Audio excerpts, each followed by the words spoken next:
That's the best chicken I ever had. You almost had to fight a mountain lion. This is one of our little fantastic stories that happened while we were on our honeymoon. One of the honeymoons. One of our honeymoons. We do like to go on honeymoon every year. Yes, we're honeymooners. We decided to go to the campsite. Before we went to the campsite, we stopped at the store and we decided we were going to kind of gorge out a little bit, treat ourselves. And so I got me like this whole like rotisserie chicken. And what did you get? I got a bunch of cinnamon rolls. I was going to pick out on cinnamon rolls. It was a celebration. We didn't care. We were just going to go to a campsite and pick out on food. That's how we celebrate, right? That's right. And so we're camping, and of course I ate my chicken and fell asleep. You didn't eat all the chicken. That's the problem. That's like this story. That is like the catalyst of the story is he didn't eat all his chicken. I ate most of the chicken. I didn't eat all my cinnamon rolls. Like, our eyes were bigger than our stomach, okay? And he still had his chicken out. We didn't bring a cooler. We didn't have ice. I was like, the chicken's gonna go bad. You can't leave meat out, okay? But I was full, so I was like, meh. And he wanted to save the chicken still. Breakfast chicken. No, we didn't have a cooler. It was gonna be bad in the morning. Like, There was enough preservatives. It would have been fine. gross. So, in the middle of the night, I heard... At first, I thought it was a person walking around our campground because I can, hear the crunching of the leaves. And then I started to realize, oh my goodness, this is not a person. This is an animal. I'm just quietly just listening. Then I hear it breathing. It is breathing, you guys. I hear its breath. It's so close. But it was right by our heads. And the only thing between us and what we found out was a mountain lion was the thin piece of canvas of our tent. And I look up, I didn't move my head at all. Like I was just frozen, like holding as still as I can, almost like playing dead. And I looked up with just my eyes and I could see the silhouette on the side of our tent of this big cat. And I'm thinking, oh my goodness, we still got this chicken in our tent. The chicken is in our tent still and it can smell it and it tracked us. And I was like, oh, I guess I'm just holding super still, like not even moving. It had good taste. And this thing, it starts to circle our tent.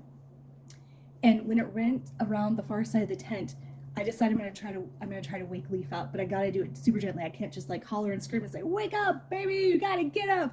No, so I start tapping on his chest, like just tapping persistent enough and light enough that he just opened his eyes, and I made eye contact with him, with that look like something is wrong. And I said it in such a like on a whisper, just barely on my breath. I say, "Something is out there." No, this time the animal had moved away from the tent, so it was like off in the distance. All you could hear was like leaves rustling somewhere. I'm telling him, we get into this argument about the chicken.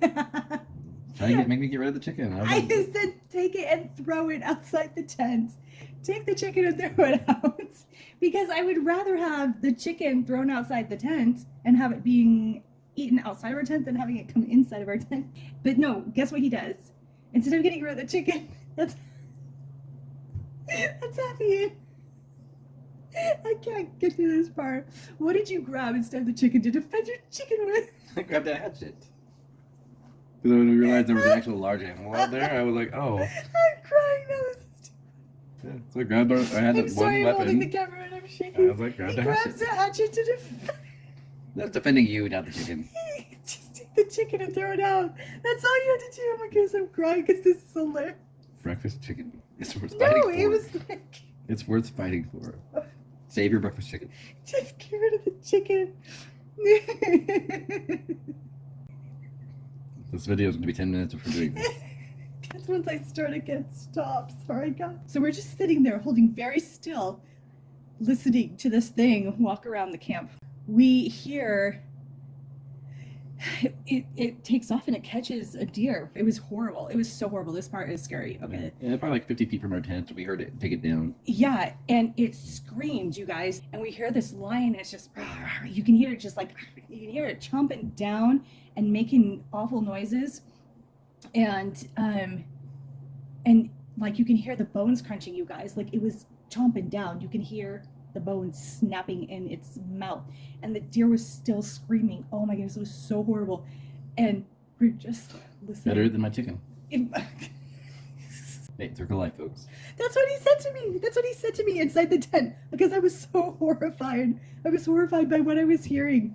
And Leaf said, it's just, he said, it's just the circle of life. Just the circle of life. Oh my goodness. He said, it's just the circle of life. No, in all reality, I think that God sent that deer to save us, because that mountain lion probably would have come into the tent for I chicken. would have given the chicken. No, you had hatchets. I would have given the chicken first, and then if it attacked us, I would have had the hatchet.